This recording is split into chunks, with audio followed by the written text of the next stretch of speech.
This is quite a turnout, so congratulations to all of you. I want to thank Kpmg for sponsoring this conversation, bringing us together to have this conversation. Now, normally in these roundtable sessions, I would insist on doing what we call at Brainstorm Tech the whip around, where I'd make everybody go around and just quickly say your name, but this is too big of a turnout to do that. So it's too big of a hill to climb, so we're not going to do that. But that does not mean that I don't want you to participate. We very much want you guys to participate. This is a conversation. We have some brilliant discussion leaders here to kick this off and to guide us through this, but we want your questions and your observations as we go. And that means that we're all going to have to use these mics if you are going to talk. So 1 second here on the mic protocol. There's a button which has a little picture of a face with sound waves coming out of it. That's the button to hit when you turn it on. The red light comes on, then you turn it off when you're not talking because only so many can be on.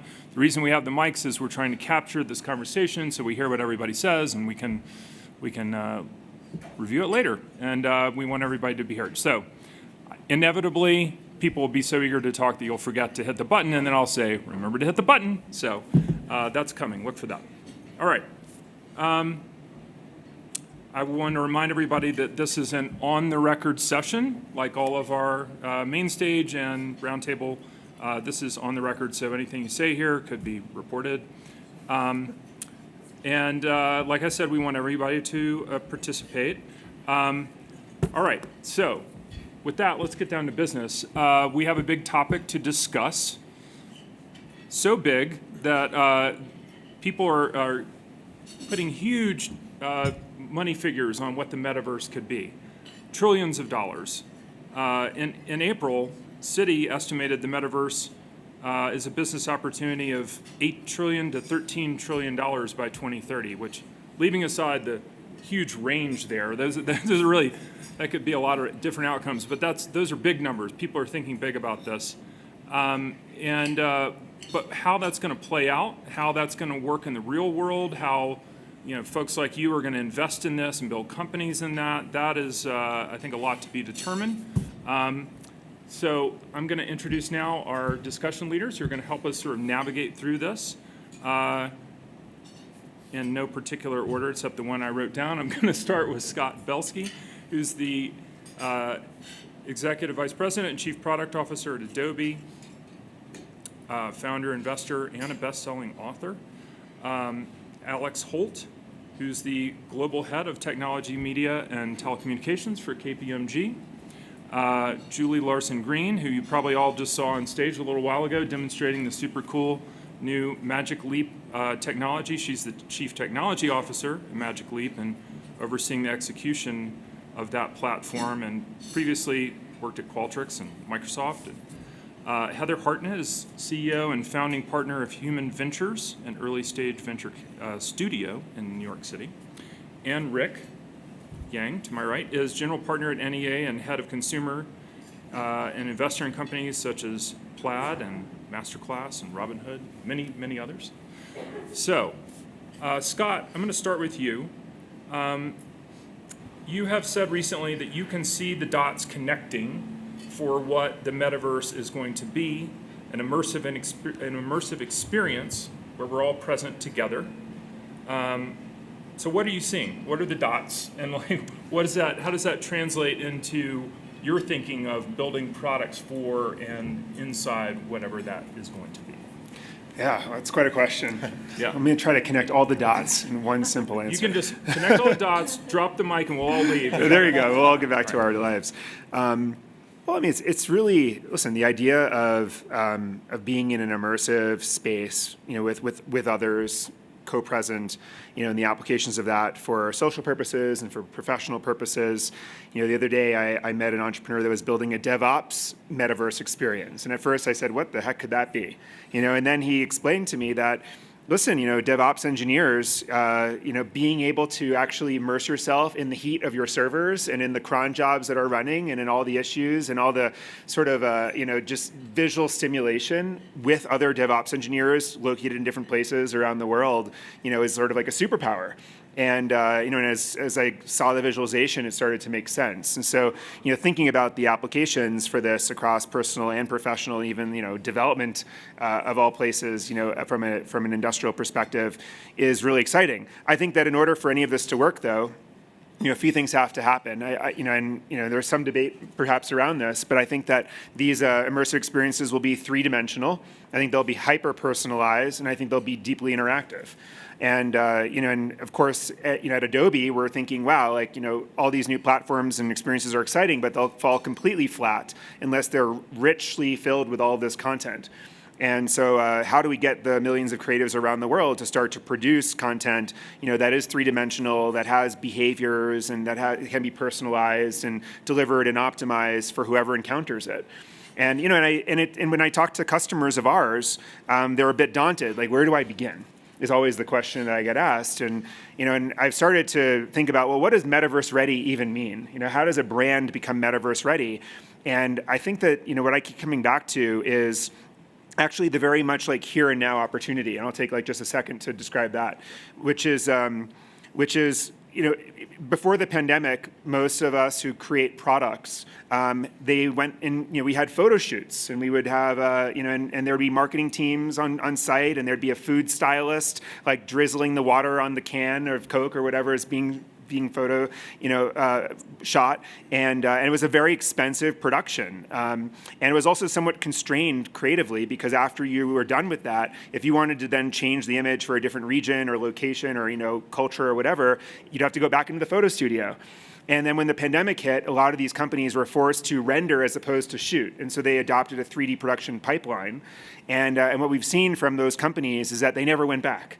That it was a better, faster, cheaper moment for the creation. This is 3D creation for the purpose of e-commerce and brand collateral, marketing collateral. But in fact, what they were building was an inventory of all of their stuff as 3D objects that they could then deploy in all kinds of immersive experiences. And now, as whether it's Fortnite or something on Magic Leap or Meta or wherever else, if there's a cool game or experience, these brands are now kind of ready to play because they already have a 3D production pipeline, they already have all their stuff in 3D, and they can just add some behaviors and deploy it. And so I think that all of us need to kind of ask ourselves, what's the here and now to get started?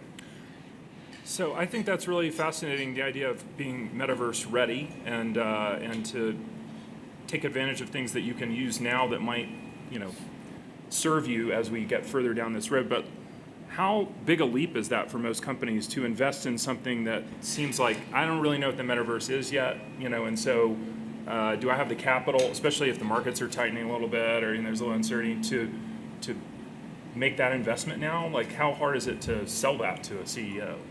Yeah, and that's why I'm always starting with the kind of better, faster, cheaper now sell, frankly, because there is, regardless of what you do, chances are you create marketing collateral, you create e-commerce experiences, or anything in between, and if you can have a small group of folks on your creative team start to actually play with some of these 3D rendering creative products, I think what they'll quickly realize is, oh wow, I can capture this in 3D, and then I can change the background, put it on different tables for different geographies and different marketing campaigns, put some Christmas stuff in the background for the holiday, whatever the case may be. And so I just think you have to kind of take that sort of tiptoe in my opinion, from a 3D creation perspective, because it's a slippery slope after that. Once you're ready to play with 3D, then you can start to kind of experiment. I also think, by the way, that every company should have a small group of people that are tasked with doing some of these experiments with partners, because it's those little things that will teach you, kind of the takeaways that you're going to apply when this becomes mainstream. So now, just to flip it around in terms of how you're thinking about, either tiptoeing or very much racing into being ready for this, how are you thinking about that in terms of product development, or what types of products do you need to be tracking to where this comes together? Yeah, well, at Adobe, we firmly believe this is the next great medium. So, immersive, which includes both VR, AR, as well as kind of three-dimensional experiences experienced in 2D on the web. But we see it as our job to outfit the creative world to be able to create in this space. And so we actually started our whole adventure in this with an acquisition of a company called Algorithmic in France about 4 years ago that makes all the textures and materials that people use to make things look real. And so they have a whole suite of products called Substance. And then from that, we've kind of built a lot of stuff internally and external and made more acquisitions to build kind of an end-to-end 3D production pipeline. And I think that the challenge, though, is to get creatives who are currently thinking about mobile design or web design to adopt the 3D.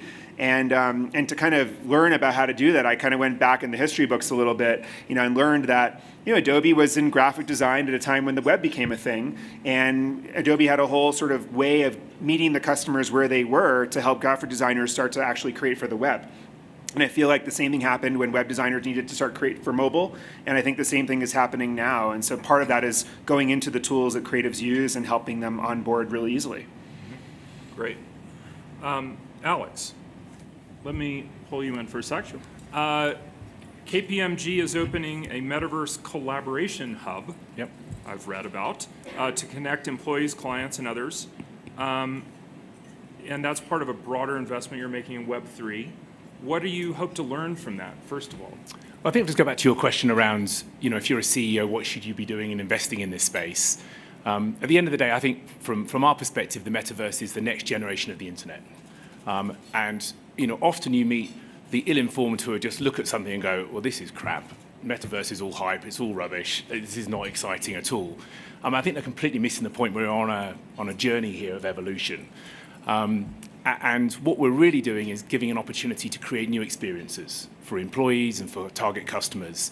And so for us as an organization, we've got 240,000 people around the world, huge client base. We have to be experimenting in a way in which we can give both our employees and our clients a new experience. And so it's not a kind of completely blank sheet of paper, and Cliff is sitting over there who's got the sheet of paper.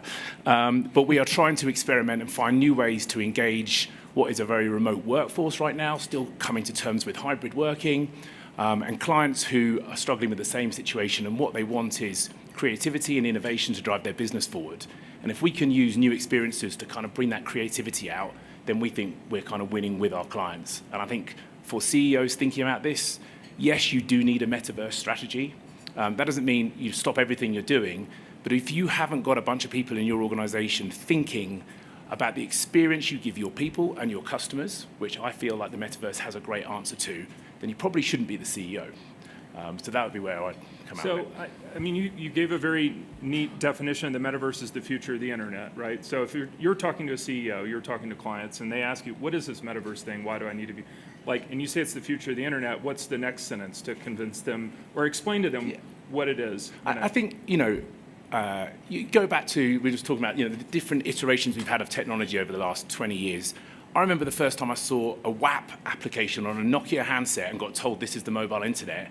I didn't think it was very good, and so it took another 10 years before the iPhone was created, and we started to get a new experience. And so I think there's a piece here that says, no, it isn't all here, and the world isn't about to change tomorrow. But if you want to be behind, then wait for it all to be perfect in another, however many years it's going to take from here, and don't be part of it. Don't have the skills base, don't have the technology, don't have the teams. So you have to get involved now. Otherwise, you will be left behind. And if anything, the technology cycles are getting much, much shorter.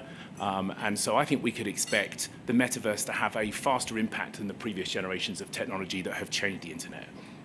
Do you think, on the one hand, hopefully learning to live with and move past the pandemic, we can get back together, but it's changed fundamentally the way companies are working and HR policies about hybrid work.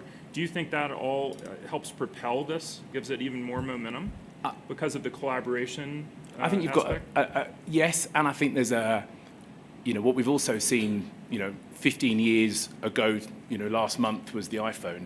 We've seen the consumerization of technology and enterprise technology. And Julie and I were just talking about this actually. Just to go back to, say, 5G, if you go back to 5G 4 or 5 years ago, all the carriers were looking for a consumer application to pay back the build out of the networks, still struggling. The business case is around enterprise applications in the short to medium term of that 10-year cycle.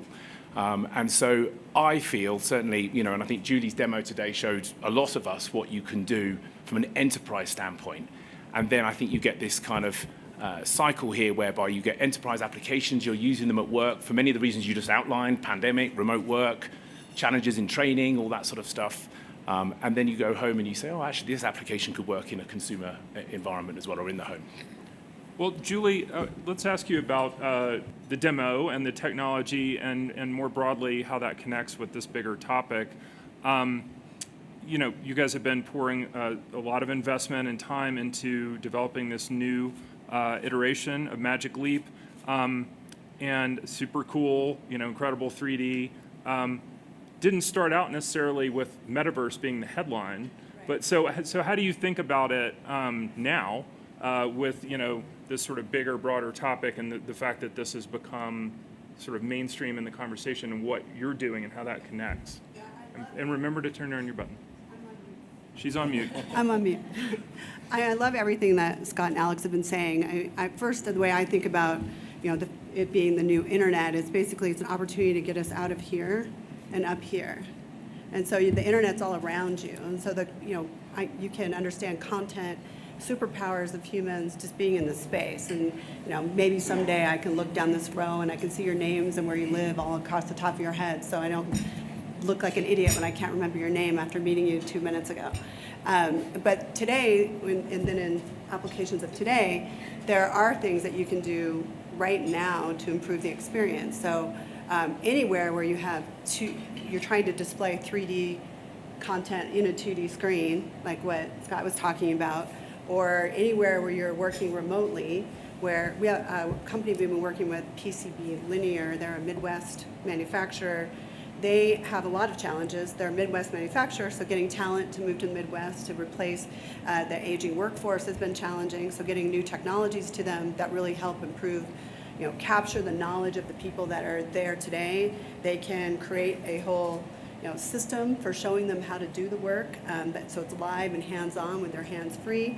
They can see the person's face, talking to them. They can have them showing them what to do along the line. They've reduced waste by over 80%, improved the bottom line just by using this technology. So we use it to build Magic Leap, our factory that assembles the Magic Leap devices in Guadalajara, Mexico, and the people that make the eyepieces. And we've used it during the pandemic and beyond to see what I see. We can see what's going on in the line when they have challenges. We can reach into their space remotely and say, hey, that needs to be moved that way, or let's try positioning it this way, and try to debug and solve problems remotely by putting the technology, or going to places in medical where it's not safe for you to go in as an operator. You can't go into the radiation room and practice how to adjust the radiation beams into the right place. So you can do that remotely with a remote human laying there, and then you can practice doing that before you're actually doing it on live people. So there are real scenarios that are out there today, and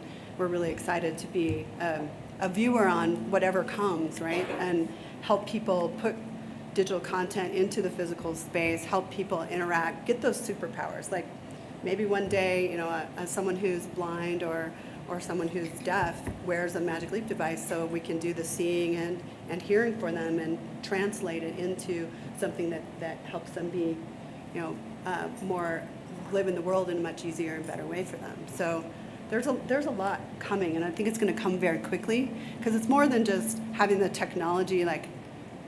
The market has to be ready, the technology has to be ready, the people have to be ready, and I think the pandemic has helped us with that, because people are looking for new ways, and then we hope bringing Magic Leap out there shows everyone the possibilities, and with the cloud opportunities for companies like Meta or Qualcomm's creating their own Omniverse, NVIDIA, we're looking at all of those things to be able to help people create, view, and experience content. So before you were at Magic Leap, you worked at Microsoft, Qualtrics for a long time and experienced software. Just with that background, that experience, how does, when you look at this as a continuum of development, where are we in this sort of trajectory from what you were doing years ago in software development and what AI and augmented reality and these other technologies are leading us to in terms of software. You know? I think it really helps bring us all together. I mean, early on, we were just excited about what the technology,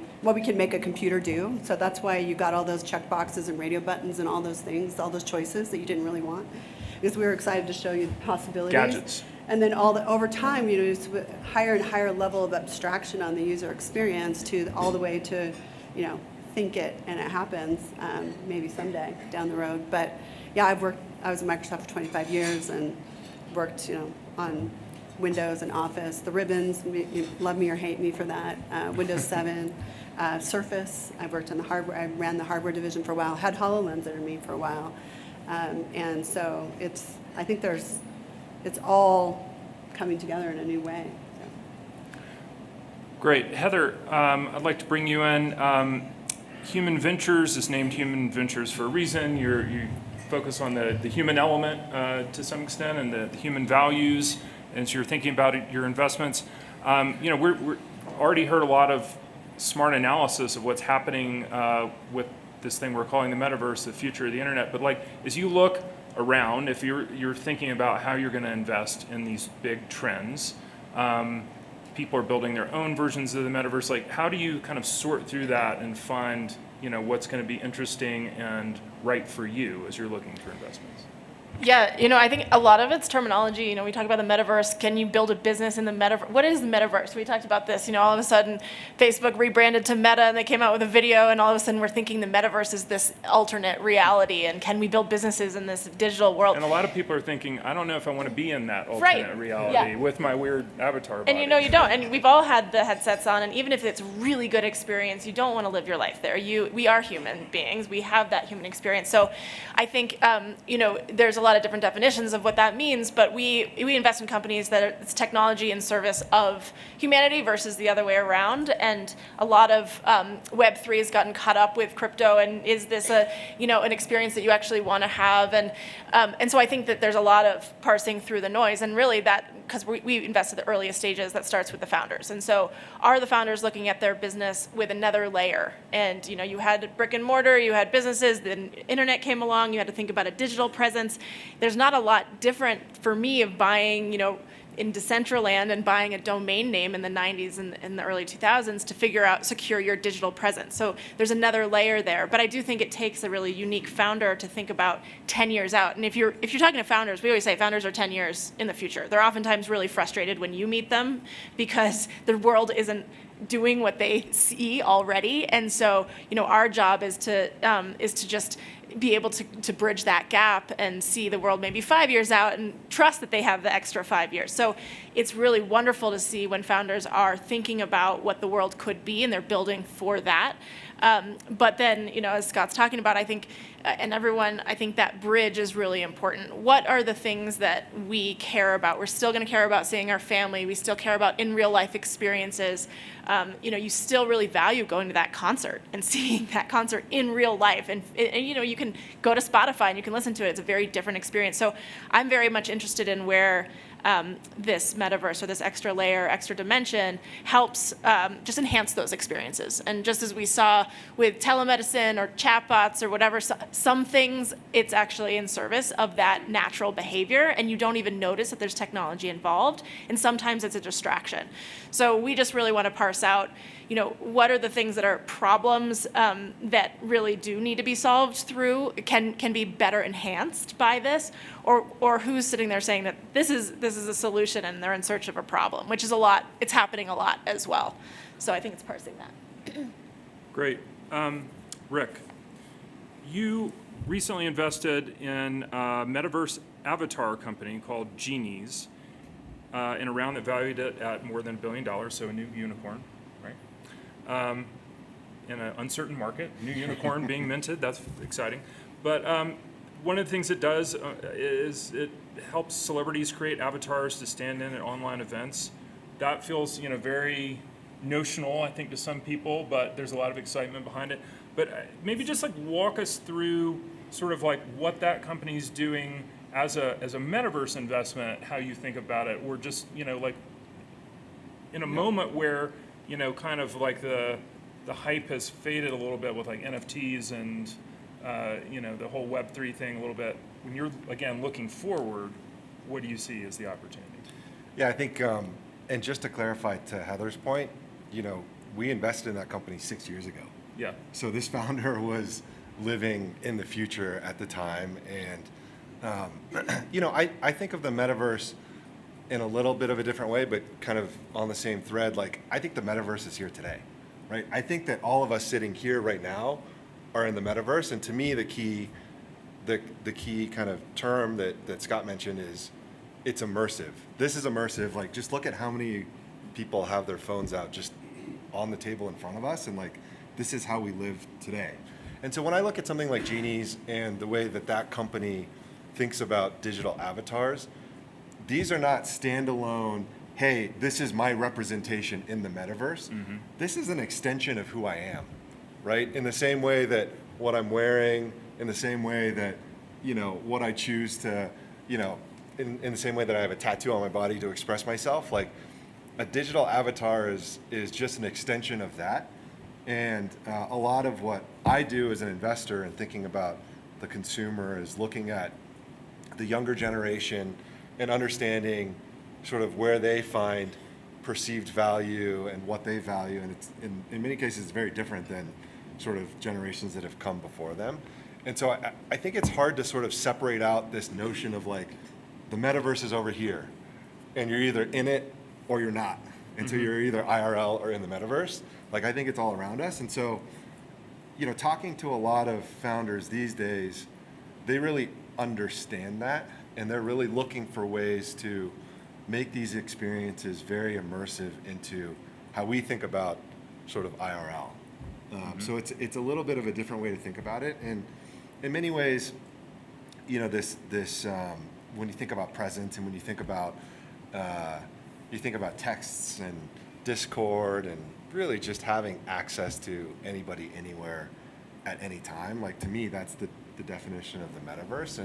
And the more that a lot of these companies are embracing that and building completely new experiences that take advantage of the fact that the internet is all around us right now, I think that's what's exciting. But it does take time for markets to catch up to these founders sometimes.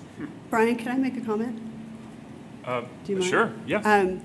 I love what you said about the younger generation, because they're living in the metaverse, like you said, now. It's not necessarily all around them, although they're probably doing things with Oculus and things like that. My son's 22 years old.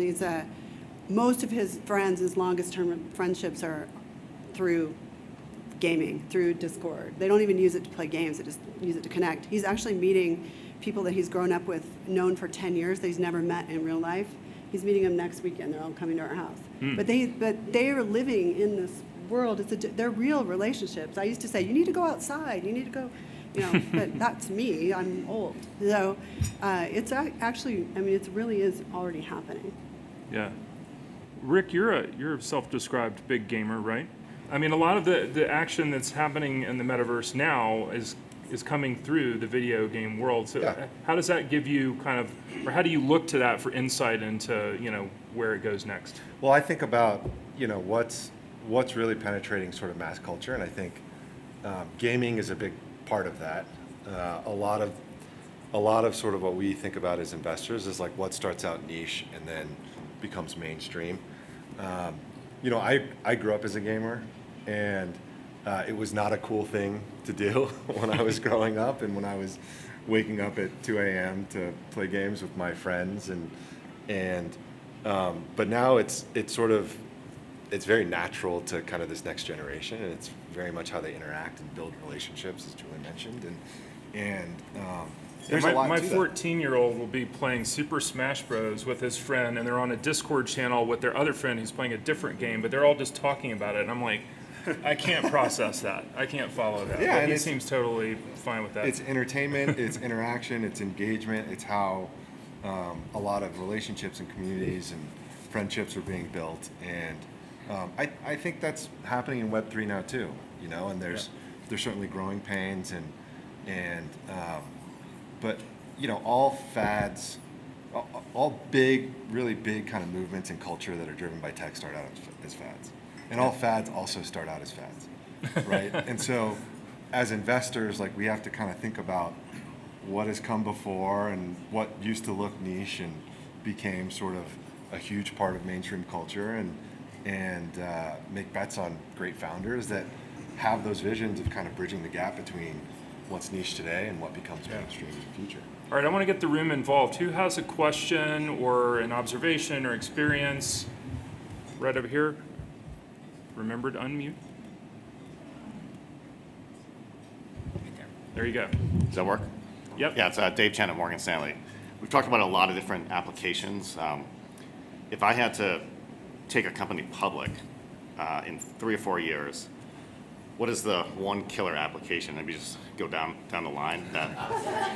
What's the one killer application that I can actually build a business and actually have real revenues in the near term and actually have a very successful company? Just would love your input. As an attribute, you mean, of a company that's going public, or? Just killer application. We talked about medical, we talked about construction, we talked about gaming. Maybe just go down the line. Who wants to give their best idea first? Yeah. I invest for 8 to 10 years horizons, not the 3. But I love the application around healthcare. What you were talking about with healthcare and bridging that gap where you have a lot of information at your fingertips. I'd say that's probably a big front runner.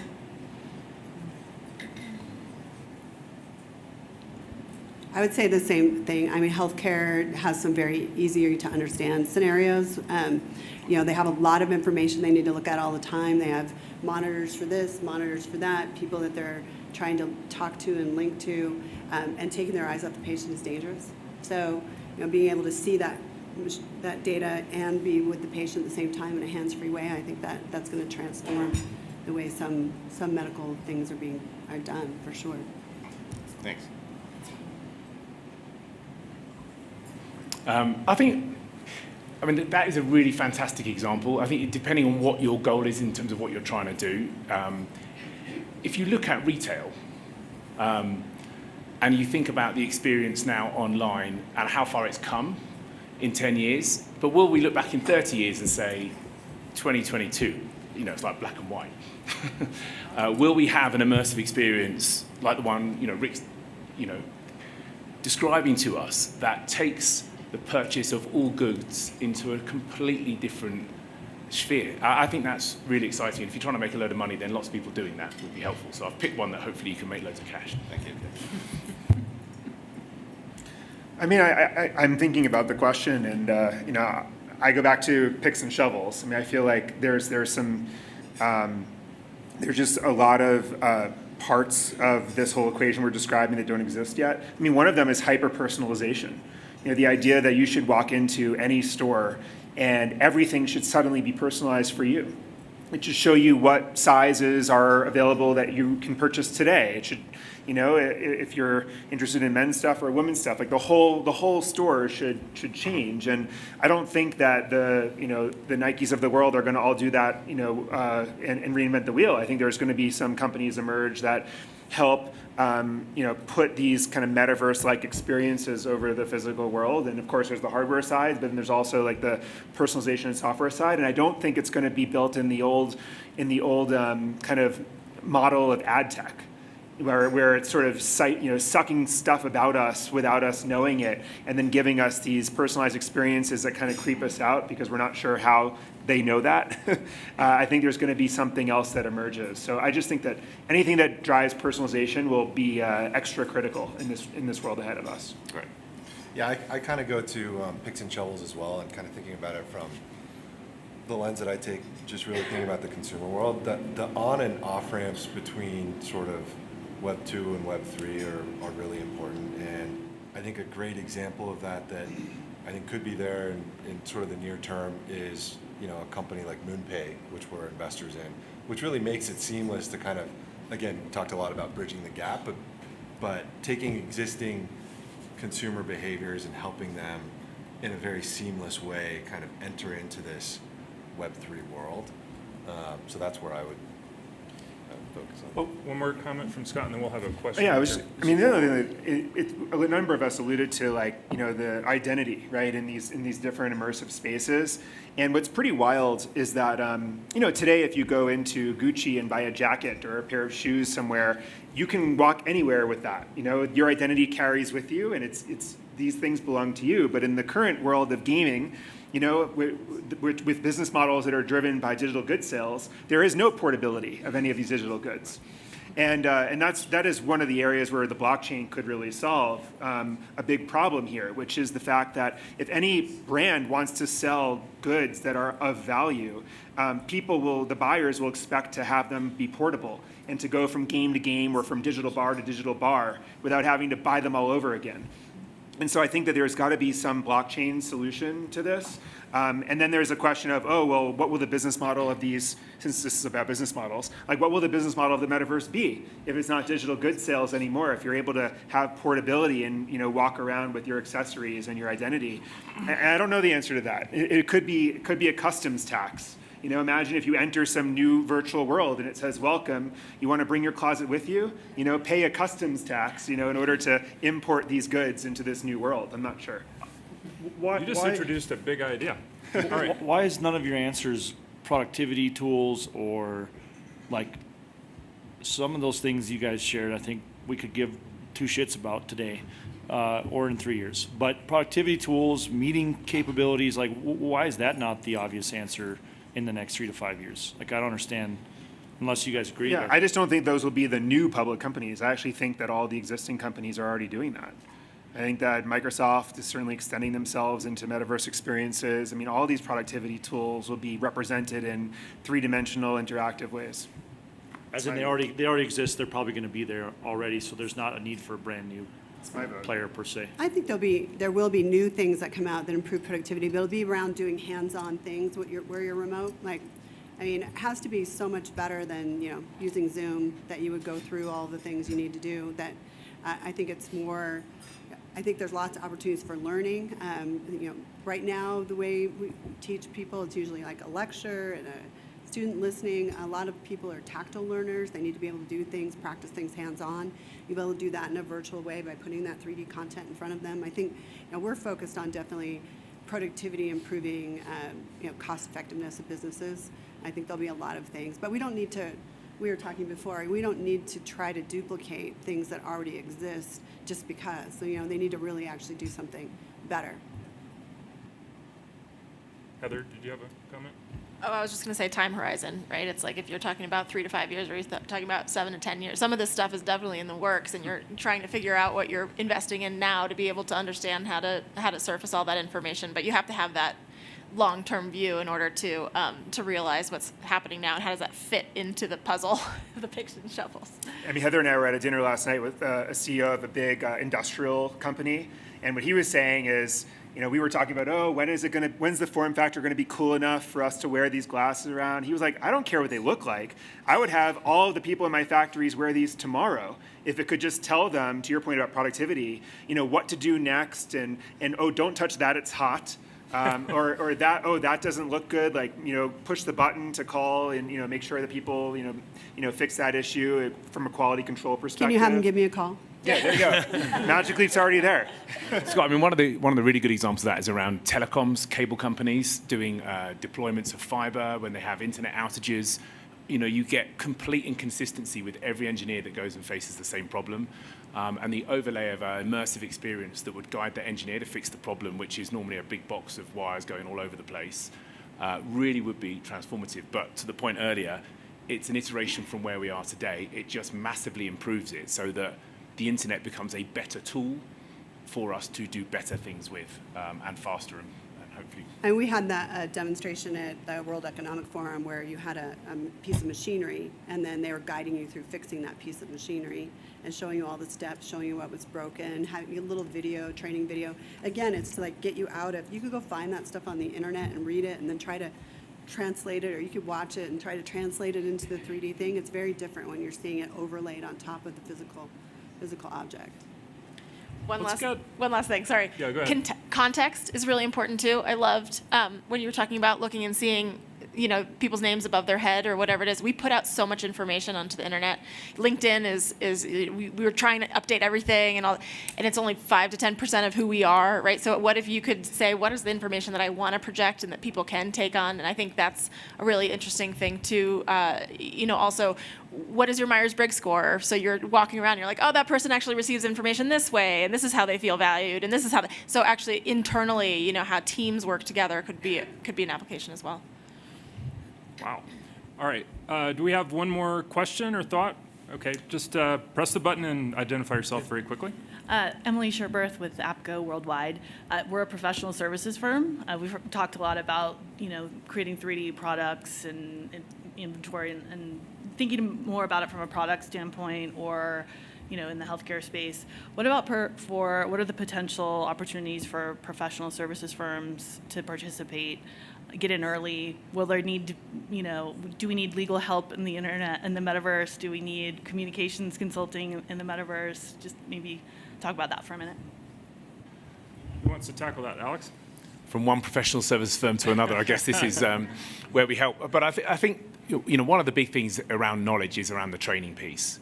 And I think certainly COVID has kind of really, really hurt training. You end up doing online stuff that is sometimes very dull and is taking away the uptick of knowledge.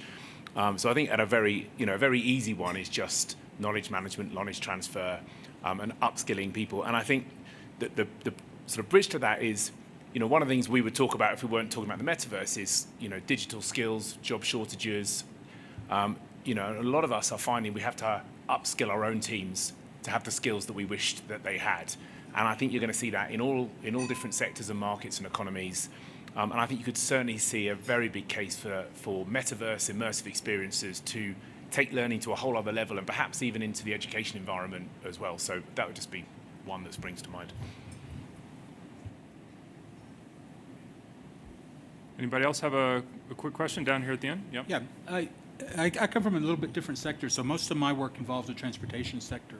And there's something interesting going on in that we're all becoming, I think, physiologically different because we're more and more in immersive environments and things like that. But we're seeing the effects of the lack of ability now to focus on menial tasks like driving.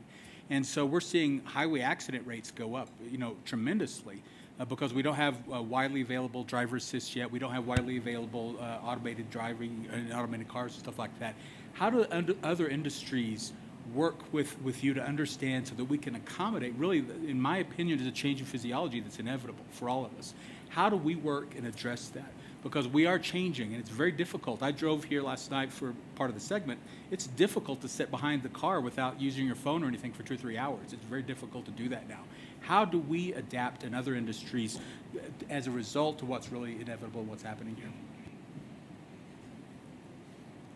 How does the metaverse make the world safer and not more dangerous for us to move around? I know. The integrations between the devices that we have, the software that we use, and the car are really interesting to me. I just recently rented a car where you can't enter when you connect with CarPlay or whatever, you can't even use it while you're driving. You have to be stopped. Like, these are smart things, right? I mean, you probably shouldn't be able to do both of those things at once. And that requires an integration of some sort and also some logic in the software around, GPS and whether you're moving and what the constraints are. So, I think what we know about us humans is that we are not good at constraining ourselves, and we need to build technology that is somewhat smarter and at least puts up some guardrails or some friction so that we don't get ourselves into tough spots. I'm hoping that that type of logic carries through with some of the technology we're all describing here. I think it's, one, I think I understand the safety feature of it. I think it's a terrible feature because you're going to do it anyway. So it's more dangerous that you're going to go and pick up your phone and find that phone number than it is when it says, oh, you can't do this until you're stopped. It doesn't work. So there's got to be a better way.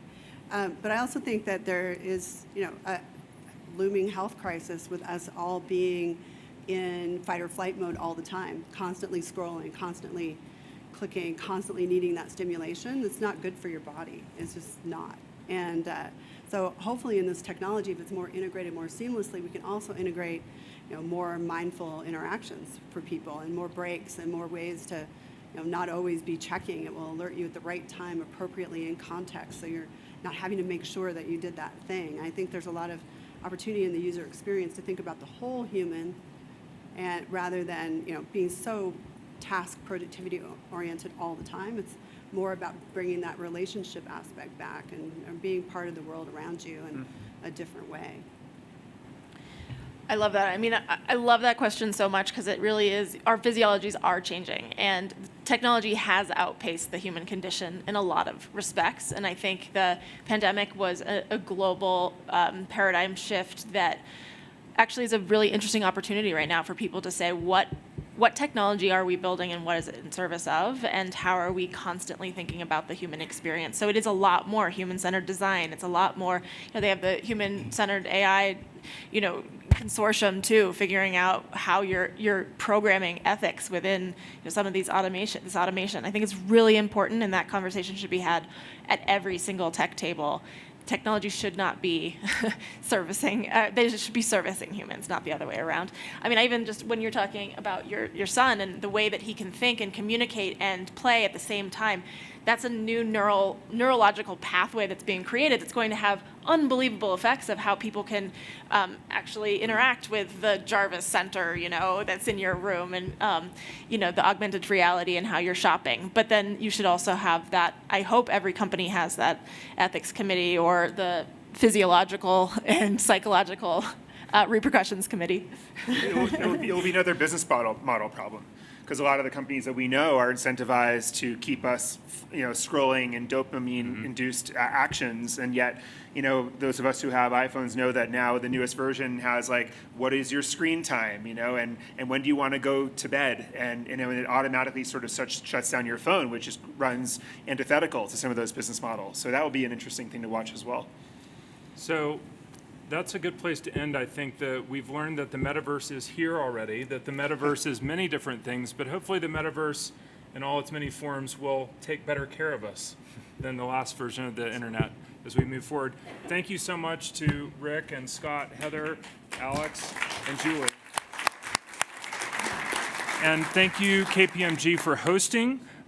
This has been a great discussion. I want to remind everybody that we are going to hustle back up to the St. Regis because the main stage program starts at 2:15. I'll be on the stage. I'll be looking out and looking for all of you. There's shuttles right out in front of the hotel entrance here to get you back up, and we'll see you soon. Thank you so much.